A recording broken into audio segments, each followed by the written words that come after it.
जय श्री कृष्ण दोस्तों। आप सभी भक्तों का हमारे चैनल ज्ञान वंदना में हार्दिक स्वागत है।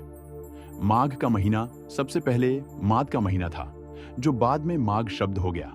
माद शब्द का संबंध भगवान श्री कृष्ण के एक स्वरूप माधव से है। इस महीने को अत्यंत ही पवित्र महीना माना जाता है। माघ महीने में संगम पर कल्पवास किया जाता है, जिससे भक्तों के शरीर और आत्मा का नवीनीकरण हो जाता है। साल 2025 में पौष पूर्णिमा 13 जनवरी दिन सोमवार को है और इसी दिन से माघ स्नान भी प्रारंभ हो जाएगा।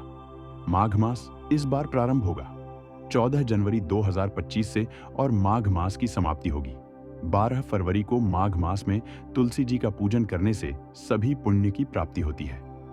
इस मास में गरीब और जरूरतमंदों को कंबल और गर्म कपड़ों का दान करना चाहिए। इसके अलावा माघ के महीने में काले तिल, अन्न, वस्त्र और धन का दान भी फलदायी होता है।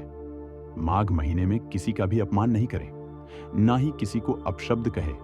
तामसिक चीजों से दूरी बनाए रखें। मांस मदिरा का भूलकर भी सेवन ना करें और इस मास में श्रीमद् भगवद गीता का पाठ, गंगा स्तोत्र और गंगा स्तुति और श्रीमद् भागवत महापुराण की कथाओं को सुनने से अनंत गुणा पुण्य की प्राप्ति होती है।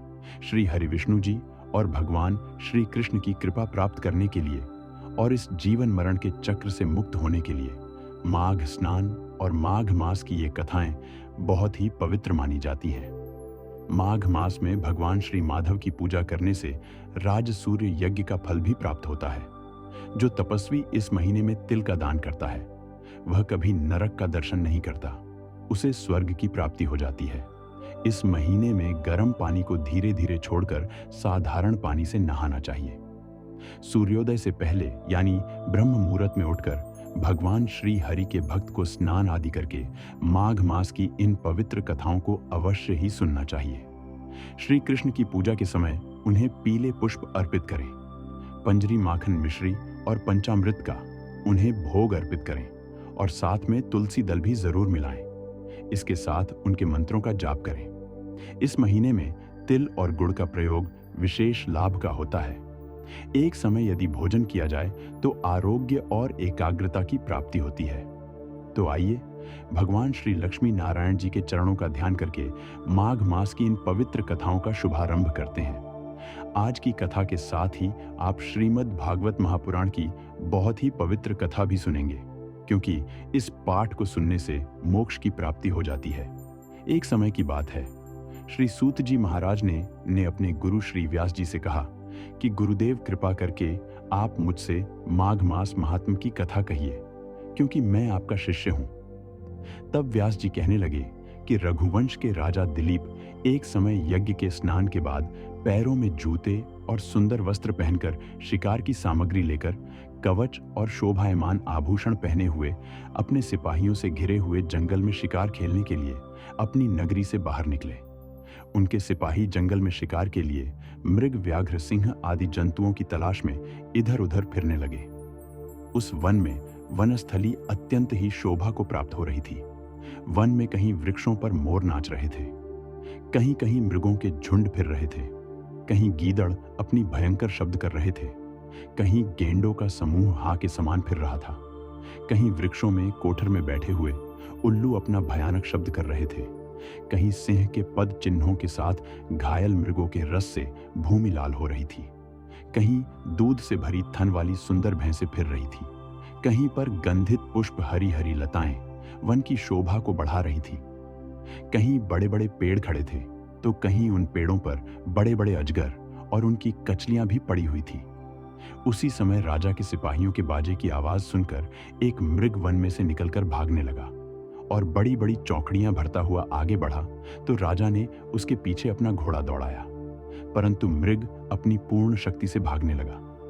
मृग कांटेदार वृक्षों के एक जंगल में घुसा और राजा ने भी उसके पीछे वन में प्रवेश किया, परंतु दूर जा जाकर मृग राजा की दृष्टि से ओझल होकर कहीं निकल गया।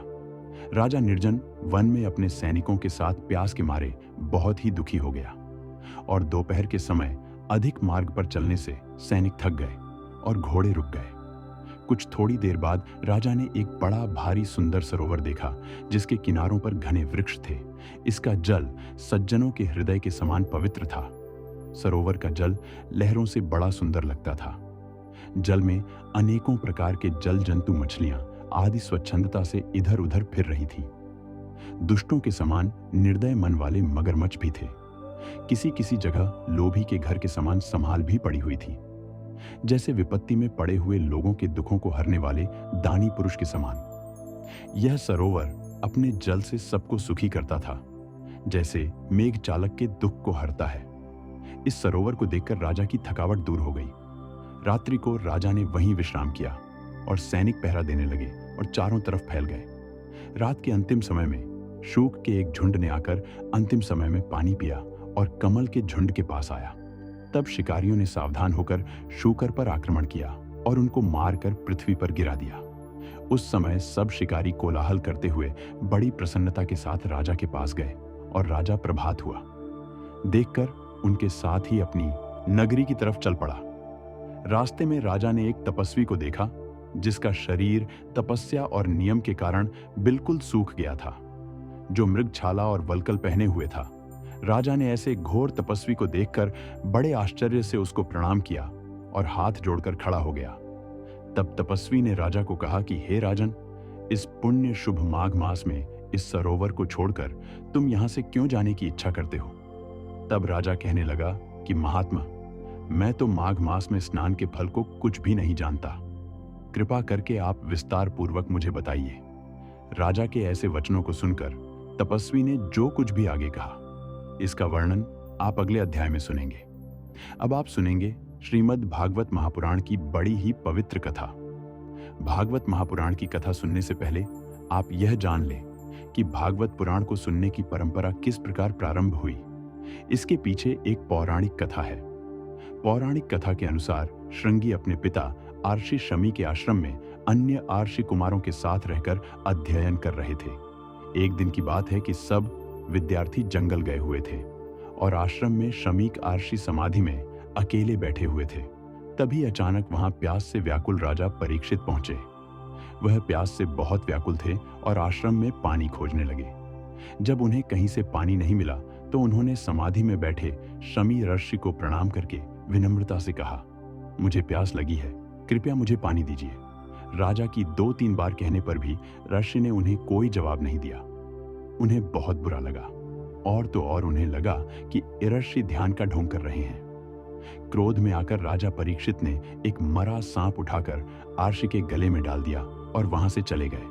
परंतु उन्हें आश्रम से जाते हुए एक आर्षि कुमार ने देख लिया और जाकर श्रृंगी को इस बारे में खबर दी। सभी राजा की स्वागत के लिए आश्रम पहुंचे, परंतु जब तक सब पहुंचे राजा वहां से जा चुके थे और ध्यान में बैठे शमीक आर्षि के गले में मरा सांप पड़ा था। यह देखकर आर्षि श्रृंगी को बहुत क्रोध आया और उन्होंने हाथ में पानी लेकर परीक्षित को शाप दे दिया कि मेरे पिता का अपमान करने वाले राजा परीक्षित की मृत्यु आज से 7वें दिन नागराज तक्षक के काटने से होगी। इसके बाद आर्षि कुमारों ने आर्षि शमीक के गले से सांप निकाला, जिस बीच शमीक की समाधि टूट गई। शमीक आर्षि ने पूछा, क्या बात है?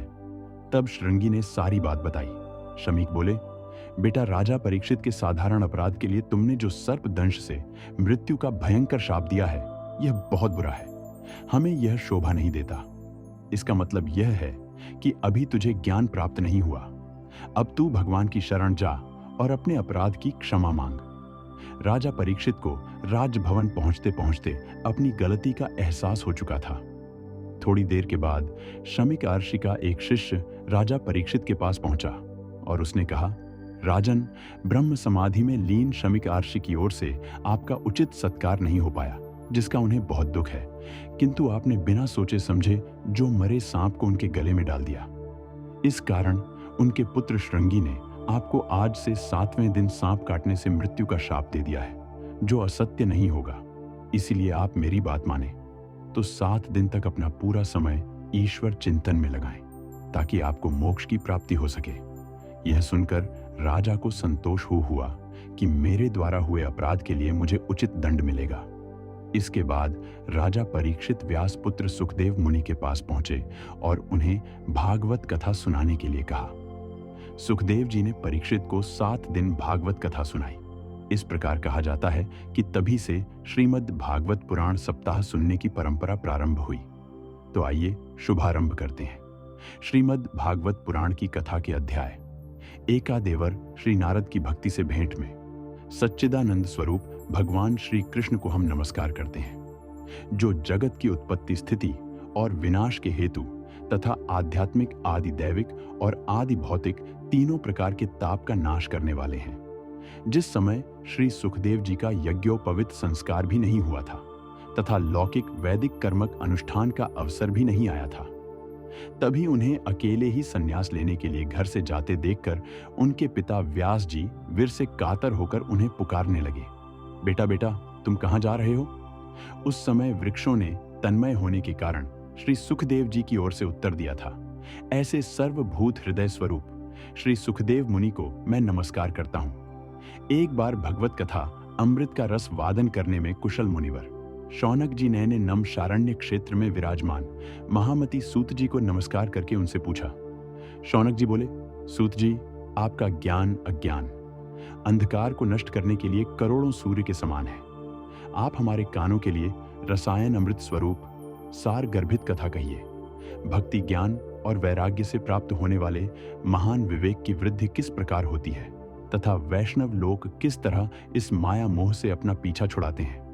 इस घोर कलिकाल में जीव आसुरी स्वभाव के हो गए हैं। विविध क्लेश से आक्रांत इन जीवों को शुद्ध दैवी शक्ति संपन्न बनाने का सर्वश्रेष्ठ उपाय क्या है? सूत जी, आप हमें कोई ऐसा शाश्वत साधन बताइए जो सबसे अधिक कल्याणकारी तथा पवित्र करने वालों में भी पवित्र हो तथा जो भगवान श्री कृष्ण की प्राप्ति करा दे। चिंता केवल लौकिक सुख दे सकती है और कल्प वृक्ष अधिक से अधिक स्वर्गीय संपत्ति दे सकता है, परंतु गुरुदेव प्रसन्न होकर भगवान का योगी दुर्लभ नित्य वैकुंठ धाम दे देते हैं। सूत जी ने कहा, शौनक जी, तुम्हारे हृदय में भगवान का प्रेम है, इसलिए मैं विचार कर तुम्हें संपूर्ण सिद्धांतों का निष्कर्ष सुनाता हूं, जो जन्म और मृत्यु के भय का नाश कर देता है, जो भक्ति के प्रवाह को बढ़ाता है और भगवान श्री कृष्ण की प्रसन्नता का प्रधान कारण है। मैं तुम्हें वह साधन बताता हूं, उसे सावधान होकर सुनो। श्री सुखदेव जी ने कलयुग में जीवों के काल रूपी सर्प के मुख का ग्रास होने के त्रास का आत्यंतिक नाश करने के लिए श्रीमद् भागवत शास्त्र का प्रवचन किया है। मन की शुद्धि के लिए इससे बढ़कर कोई साधन नहीं है। जब मनुष्य के जन्म जन्मांतर का पुण्य उदय होता है, तभी उसे इस भागवत शास्त्र की प्राप्ति होती है। जब सुखदेव जी राजा परीक्षित को यह कथा सुनाने के लिए सभा में विराजमान हुए, तब देवता लोग उनके पास अमृत का कलश लेकर आए। देवता अपना काम बनाने में बड़े कुशल होते हैं, अतः यहां भी सबने सुखदेव मुनि को नमस्कार करके कहा, आप यहां अमृत लेकर बदले में हमें कथा अमृत का दान दीजिए। इस प्रकार परस्पर विनिमय अदला बदली हो जाने पर राजा परीक्षित अमृत का पान कर और हम सब श्रीमद् भागवत रूप अमृत का पान करेंगे। इस संसार में कहां कांच और कहां महामूदमणि और कहां सुधा और कहां कथा। श्री सुखदेव जी ने यह सोचकर उस समय देवताओं की हंसी उड़ा दी। उन्हें भक्ति शून्य कथा का अन्न अधिकारी जानकर कथा अमृत का दान नहीं किया। इस प्रकार यह श्रीमद् भागवत की कथा देवताओं को भी दुर्लभ है। पूर्व काल में श्रीमद् भागवत के श्रवण से ही राजा परीक्षित की मुक्ति देखकर ब्रह्मा जी को भी बड़ा आश्चर्य हुआ था। उन्होंने सत्य लोक में तराजू बांधकर सब साधनों को तोला। अन्य सभी साधन तोल में हल्के पड़ गए। अपने महत्व के कारण श्रीमद् भागवत ही सबसे भारी रहा। यह देखकर सभी आर्षियों को बड़ा विस्मय हुआ। उन्होंने कलयुग में इस भगवत रूप भागवत शास्त्र को ही पढ़ने सुनने से तत्काल मोक्ष देने वाला निश्चय किया। सप्ताह विधि से श्रवण करने पर यह निश्चय भक्ति प्रदान करता है। पूर्व काल में इसे दयापरायण सनकादिक से इसे श्रवण कर लिया था, तथापि सप्ताह श्रवण की विधि तो उन्हें सनकादि आदि नहीं बताई थी। शौनक जी ने पूछा, सांसारिक प्रपंच से मुक्त एवं विचरण शल नारद जी का सनकादिक साथ संयोग कहाँ हुआ और विधि विधान के श्रवण में उनकी प्रीति कैसे हुई? सूत जी ने कहा, अब मैं तुम्हें वह भक्तिपूर्ण कथा सुनाता हूँ जो श्री सुखदेव जी ने मुझे अपना अनन्य शिष्य जानकर एकांत में सुनाई थी। एक दिन विशालपुर के चारों निर्मल आए। वहां उन्होंने नारद जी को देखा। सनकादिक उदास क्यों हो रहा है? आप चिंता कैसे हैं? इतनी जल्दी जल्दी आप कहाँ जा रहे हैं और आपका आगमन कहाँ से हो रहा है? इस समय तो आप उस पुरुष के समान व्याकुल जान पड़ते हैं जिसका सारा धन लुट गया हो। आप जैसे आसक्ति रहित पुरुषों के लिए यह उचित नहीं है। इसका कारण बताइए। तब नारद जी ने कहा, मैं सर्वोत्तम लोक समझकर पृथ्वी में आया था। यहाँ पुष्कर, प्रयाग, काशी आदि तीर्थों में इधर उधर विचर रहा, किंतु मुझे कहीं भी मन को संतोष देने वाली शांति नहीं मिली। इस समय अधर्म के सहायक कलयुग ने सारी पृथ्वी को पीड़ित कर रखा है। अब यहाँ सत्य, तप, शौच अर्थात बाहर और भीतर की पवित्रता, दया, दान आदि कुछ भी नहीं है। बेचारे जीव केवल अपना पेट पालने के लिए लगे हुए हैं। वे असत्य भाषी, आलसी, मंद बुद्धि, भाग्यहीन, उपद्रवप्रस्त हो गए हैं। जो साधु संत कहे जाते हैं वे पूरे पाखंडी हो गए हैं। देखने में तो वह विरक्त है, किंतु स्त्री, धन आदि सभी का परिग्रह करते हैं। घरों में स्त्रियों का राज है। साले सलाहकार बने हुए हैं। लोभ से लोग कन्या विक्रय करते हैं और स्त्री पुपू में कलह मचा रहता है। महात्माओं के आश्रम, तीर्थ और नदियों पर विधर्मी हों का अधिकार हो गया है। उन दुष्टों ने बहुत से देवालय भी नष्ट कर दिए हैं। इस समय यहाँ ना कोई योगी है, न सिद्ध है, न ज्ञानी है और ना सत्कर्म करने वाला है। सारे साधन इस समय कली रूप दावनल से जलकर भस्म हो गए हैं। इस तरह कलियुग के दोष देखता और पृथ्वी पर विचर हुआ। मैं यमुना जी के तट पर पहुंचा, जहां भगवान श्री कृष्ण की अनेकों लीलाएं हो चुकी हैं। मुनिवर सुनिए, वहां मैंने एक बड़ा आश्चर्य देखा। वहां एक युवती स्त्री खिन्न मन से बैठी थी। उसके पास 2 वृद्ध पुरुष अचेत अवस्था में पड़े जोर जोर से सांस ले रहे थे। वह तरुणी उनकी सेवा करती हुई कभी उन्हें चेत कराने का प्रयत्न करती और कभी उनके आगे रोने लगती थी। वह अपने शरीर के रक्षक परमात्मा को 10 दिशाओं में देख रही थी।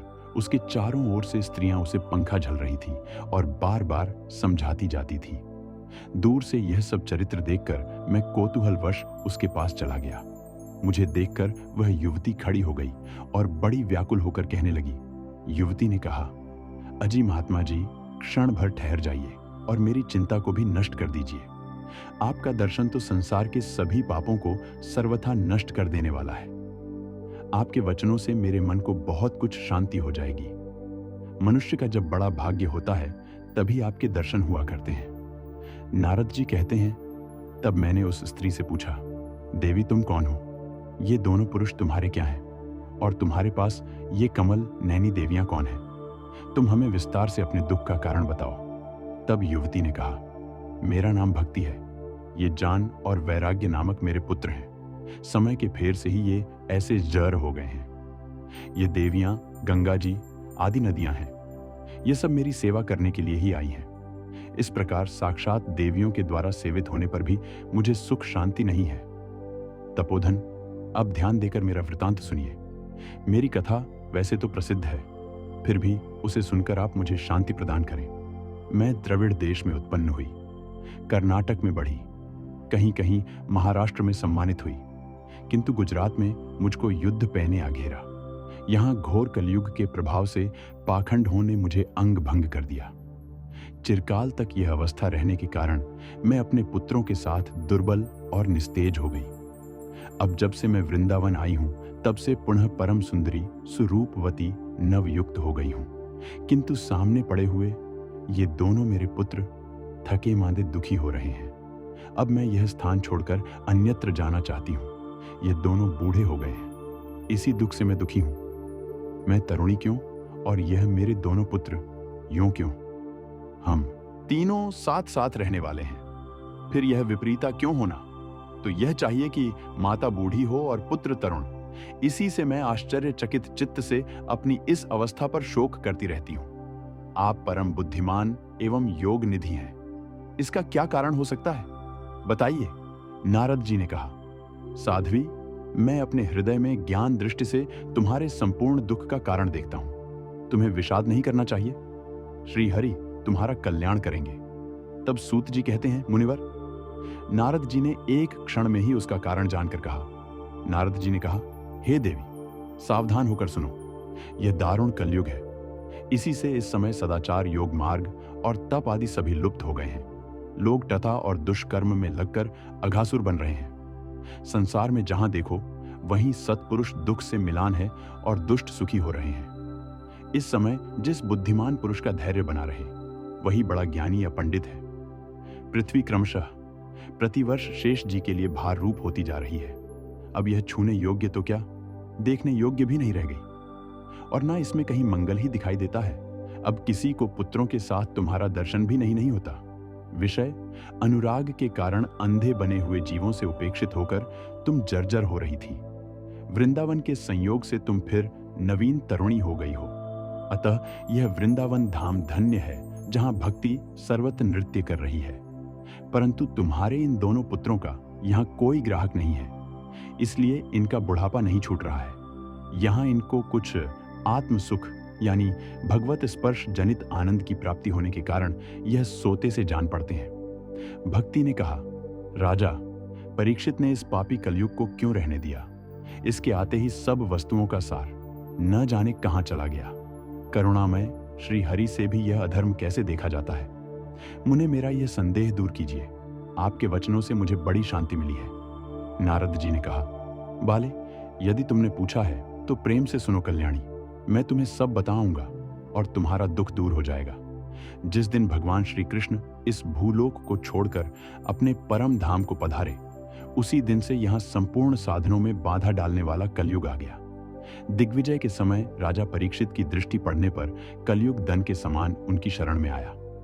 ब्राह्मण के समान सारग्रामोष्टिम योग एवं समाधि से भी नहीं मिलता। कलयुग में वही फल श्री हरि कीर्तन से ही भली भांति मिल जाता है। इस प्रकार सारहीन होने पर भी उसे इस एक ही दृष्टि से सार युक्त देखकर उन्होंने कलयुग में उप मुख्यमंत्री के सारे पदार्थ बीजहीन भूस के समान हो गए हैं। मन पर काबू न होने के कारण तथा लोभ, दम और पाखंड का आश्रय लेने के कारण एवं शास्त्र का अभ्यास न करने से ध्यान योग का फल मिट गया है। सूत जी कहते हैं, शौनक जी, इस प्रकार देवर्ष नारद के वचन सुनकर भक्ति को बड़ा आश्चर्य हुआ। फिर उसने जो कुछ कहा उसे सुनिए। भक्ति ने कहा, देवर्षि, आप धन्य हैं। मेरा बड़ा सौभाग्य था जो आपका समागम हुआ। संसार में साधुओं का दर्शन ही समस्त सिद्धियों का परम कारण है। आपका केवल एक बार का उपदेश धारण करके कया ध्रुव कुमार प्रहलाद ने माया पर विजय प्राप्त कर ली थी। ध्रुव ने भी आपकी कृपा से ही ध्रुव पद प्राप्त किया था। आप सर्वमंगलमय और साक्षात श्री ब्रह्मा जी के पुत्र हैं। मैं आपको नमस्कार करती हूं। नारद जी ने कहा, बाले, तुम व्यर्थ ही अपने को क्यों खेद में डाल रही हो? अरे, तुम इतनी चिंता क्यों हो? भगवान श्री कृष्ण के चरण कमलों का चिंतन करो। उनकी कृपा से तुम्हारा सारा दुख दूर हो जाएगा। जिन्होंने कौरवों के अत्याचार से द्रौपदी की रक्षा की थी और गोप सुंदरियों को सनातना, वे श्री कृष्ण कहीं चले थोड़ी ही गए हैं। फिर तुम तो भक्ति हो और सदा उन्हें प्राणों से भी प्यारी हो। तुम्हारे बुलाने पर तो भगवान नीच के घर में भी चले जाते हैं। सत्य, त्रेता और द्वापर, इन 3 युगों में ज्ञान और वैराग्य मुक्ति के साधन थे, किंतु कलयुग तो केवल भक्ति ही ब्रह्मा सायुज्य अर्थात मोक्ष की प्राप्ति कराने वाली है। यह सोचकर ही परमानंद चिन्ह मूर्ति ज्ञान स्वरूप श्री हरि ने अपने सत स्वरूप से तुम्हें रचा है। तुम साक्षात श्री कृष्णचंद्र की प्रिया और परम सुंदरी हो। एक बार जब तुमने हाथ जोड़कर पूछा था कि मैं क्या करूं, तब भगवान ने तुम्हें यही आज्ञा दी थी कि मेरे भक्तों का पोषण करो। तुमने भगवान की वह आज्ञा स्वीकार कर ली। इससे तुम पर श्री हरि बहुत प्रसन्न हुए और तुम्हारी सेवा करने के लिए मुक्ति को तुम्हें दासी के रूप में दे दिया। और इन ज्ञान वैराग्य को पुत्रों के रूप में तुम अपने साक्षात स्वरूप से वैकुंठ धाम होकर पोषण करती हो। भूलोक में तो तुमने उनकी पुष्टि के लिए केवल छाया रूप धारण कर रखा है।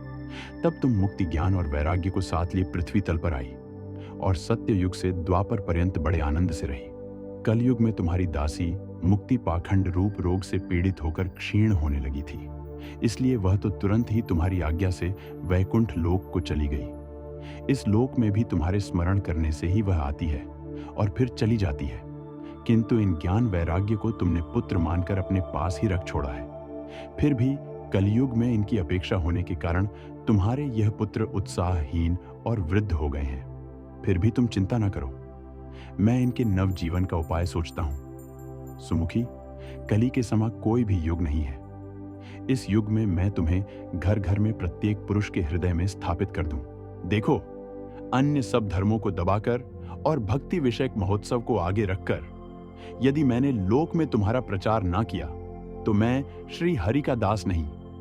इस कलयुग में जो जीव तुमसे युक्त होंगे वे पापी होने पर भी बेखटके भगवान श्री कृष्ण के अभय धाम को प्राप्त होंगे, जिनके हृदय में निरंतर प्रेम रूपी भक्ति निवास करती है। वे शुद्ध अंतःकरण पुरुष स्वप्न में भी यमराज को नहीं देखते।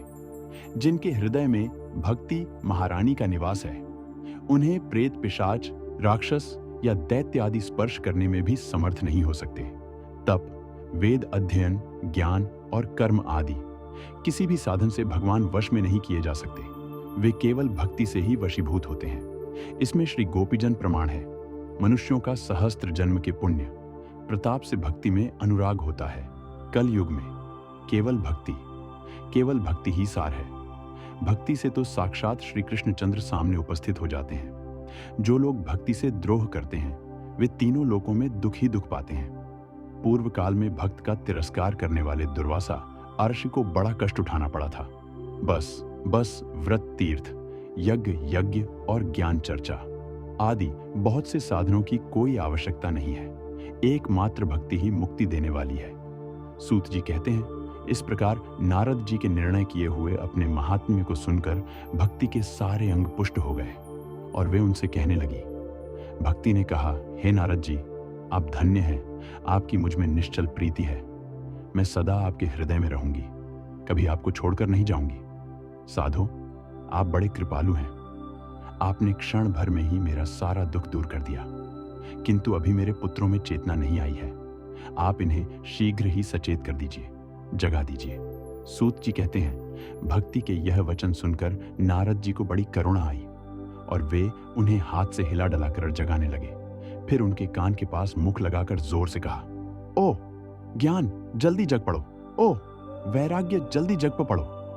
फिर उन्होंने वेद ध्वनि, वेदांत घोष और बार बार गीता पाठ करके उन्हें जगाया। इससे वे जैसे तैसे बहुत जोर लगाकर उठे, किंतु आलस्य के कारण वे दोनों जम भाई लेते रहे।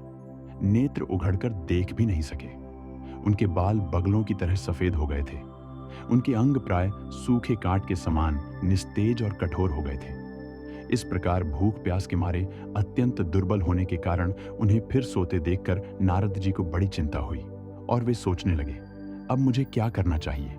इनकी यह नींद और इससे भी बढ़कर इनकी वृद्धावस्था कैसे दूर करूं? शौनक जी इस प्रकार चिंता करते करते वे भगवान का स्मरण करने लगी। उसी समय यह आकाशवाणी हुई कि मुझे खेद मत करो, तुम्हारा यह उद्योग निसंदेह सफल होगा। देवर्षि, इसके लिए तुम एक सत्कर्म करो। वह कर्म तुम्हें संत शिरोमणि महानुभाव बताएंगे। उस सत्कर्म का अनुष्ठान करते ही क्षण भर में इनकी नींद और वृद्धावस्था चली जाएंगी और सर्वत्र भक्ति का प्रसार होगा। यह आकाशवाणी वहां सभी को साफ साफ सुनाई दी। इससे नारद जी को बड़ा विस्मय हुआ और वे कहने लगे, मुझे तो इसका कुछ आशय समझ में नहीं आया। नारद जी बोले, इस आकाशवाणी ने भी गुप्त रूप में ही बात कही है। यह नहीं बताया कि वह कौन सा साधन किया जाए जिससे इनका कार्य सिद्ध हो। वे संत न जाने कहां मिलेंगे और किस प्रकार उस साधन को बताएंगे। अब आकाशवाणी ने जो कुछ कहा है उसके अनुसार मुझे क्या करना चाहिए? सूत जी कहते हैं, शौनक जी, तब ज्ञान वैराग्य दोनों को वहीं छोड़कर नारद मुनि वहां से चल पड़े और प्रत्येक तीर्थ में जा जाकर मार्ग में मिलने वाले मुनीश्वर से वह साधन पूछने लगे। उनकी उस बात को सुनते तो सब थे, किंतु उसके विषय में कोई कुछ भी निश्चित उत्तर ना देता। किन्हीं ने उसे असाध्य बताया, कोई बोले इसका ठीक ठीक पता लगना ही कठिन है। कोई सुनकर चुप रह गए और कोई तो अपनी अवज्ञा होने के भय से बात को टाल टूल कर खिसक गए। त्रिलोकी में महान आश्चर्यजनक हाहाकार मच गया। लोग आपस में कानाफूसी करने लगे। भाई, जब वेद ध्वनि, वेदांत घोष और बार बार गीता पाठ सुनाने पर भी भक्ति, ज्ञान और वैराग्य यह तीनों नहीं जगाए जा सके, तब और कोई उपाय नहीं है। स्वयं योगीराज नारद को भी जिसका ज्ञान नहीं है उसे दूसरे संसारी लोग कैसे बता सकते हैं? इस प्रकार जिन जिन अर्षियों से इसके विषय में पूछा गया उन्होंने निर्णय करके यही कहा कि यह बात दुस्साध्य है। तब नारद जी बहुत चिंतातुर हुए और बद्री वन में आए। ज्ञान वैराग्य को जगाने के लिए वहां उन्होंने यह निश्चय किया कि मैं तप करूंगा। इसी समय उन्हें अपने सामने करोड़ों सूर्य के समान तेजस्वी संकादंगल जी ने कहा, महात्माओं, इस समय बड़े भाग्य से मेरा आप लोगों के साथ समागम हुआ है। आप मुझ पर कृपा करके शीघ्र ही वह साधन बताइए। आप सभी लोग बड़े योगी, बुद्धिमान और विद्वान हैं। आप देखने में 5-5 वर्ष के बालक से जान पड़ते हैं, किंतु हैं पूर्वजों के भी। पूर्वज आप लोग सदा वैकुंठ धाम में निवास करते हैं, निरंतर हरि कीर्तन में तत्पर रहते हैं, भगवत बल्ली अमृत का रस वादन कर सदा उसी में उन्मत्त रहते हैं और एकमात्र भगवत कथा ही आपके जीवन का आधार है। हरि शरणम, भगवान ही हमारे रक्षक हैं। यह मंत्र सर्वदा आपके मुख में रहता है। इसी से काल प्रेरित वृद्धावस्था भी आपको बाधा नहीं पहुंचाती। पूर्व काल में आपके भूभृंग मात्र से भगवान विष्णु के द्वारपाल जय और विजय तुरंत पृथ्वी पर गिर गए थे और फिर आपकी ही कृपा से वे पुनः वैकुंठ लोक पहुंच गए। धन्य है, इस समय आपका दर्शन बड़े सौभाग्य से ही हुआ है। मैं बहुत दीन हूं और आप लोग स्वभाव से ही दयालु हैं, इसलिए आपको मुझ पर अवश्य कृपा करनी चाहिए। बताइए, आकाशवाणी ने जिसके विषय में कहा है वह कौन सा साधन है और मुझे किस प्रकार उसका अनुष्ठान करना चाहिए? आप इसका विस्तार से वर्णन कीजिए। भक्ति, ज्ञान और वैराग्य को किस प्रकार सुख मिल सकता है और किस तरह इनकी प्रेम पूर्वक सब वर्णों में प्रतिष्ठा की जा सकती है?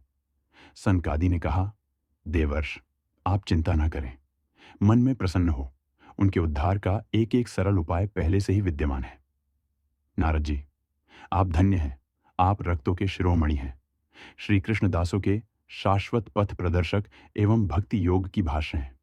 आप भक्ति के लिए जो उद्योग कर रहे हैं, यह आपके लिए कोई आश्चर्य की बात नहीं समझनी चाहिए। भगवान के भक्त के लिए तो भक्ति की सम्यक स्थापना करना सदा उचित ही है। आर्षियों ने संसार में अनेकों मार्ग प्रकट किए हैं, किंतु वे सभी कष्ट साध्य हैं और परिणाम में प्रायः स्वर्ग की ही प्राप्ति कराने वाले हैं। अभी तक भगवान की प्राप्ति कराने वाला मार्ग तो गुप्त ही रहा है। उसका उपदेश करने वाला पुरुष प्रायः से ही मिलता है आपको। आकाशवाणी ने जिस सत्कर्म का संकेत किया है, उसे हम बताते हैं। आप प्रसन्न और समाहित चित्त होकर सुनिए। नारद जी, द्रव्य यज्ञ, तपो यज्ञ, योग यज्ञ और स्वाध्याय रूप ज्ञान यज्ञ, ये सब तो स्वर्ग आदि की प्राप्ति कराने वाले कर्म की ही ओर संकेत करते हैं। पंडितों ने ज्ञान यज्ञ को ही सत्कर्म यानी मुक्तिदायक कर्म का सूचक माना है। वह श्रीमद् भागवत का पारायण है, जिसका गान शकादि महानुभावों ने किया है। उसके शब्द सुनने से ही भक्ति, ज्ञान और वैराग्य को बड़ा बल मिलेगा। इससे ज्ञान वैराग्य का कष्ट मिट जाएगा और भक्ति को आनंद मिलेगा।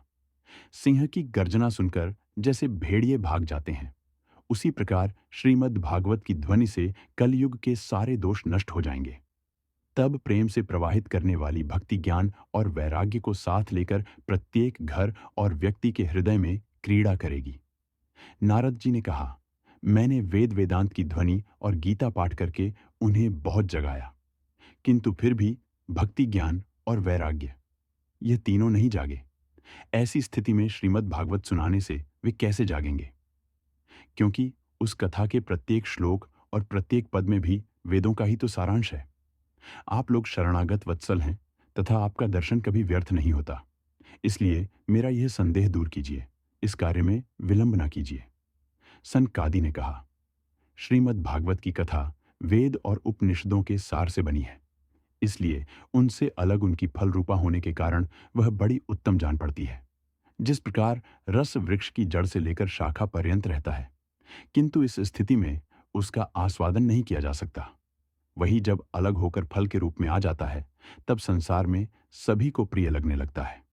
दूध में घी रहता ही है, किंतु उस समय उसका अलग स्वाद नहीं मिलता। वही जब उससे अलग हो जाता है, तब देवताओं के लिए भी स्वादवर्धक हो जाता है। ऐसे ही यह भागवत की कथा है।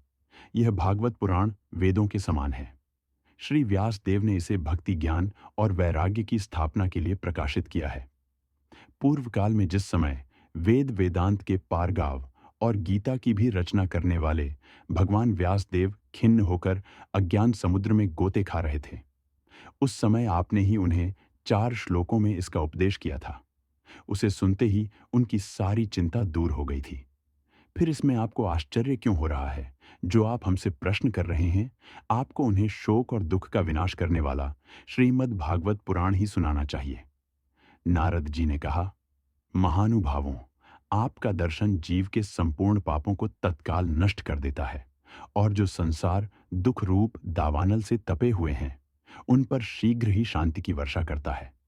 आप निरंतर शेष जी के सहस्त्र मुखों से गाए हुए भगवत कथा अमृत का ही पान करते रहते हैं। मैं प्रेम लक्षणा भक्ति का प्रकाश करने के उद्देश्य से आपकी शरण लेता हूँ।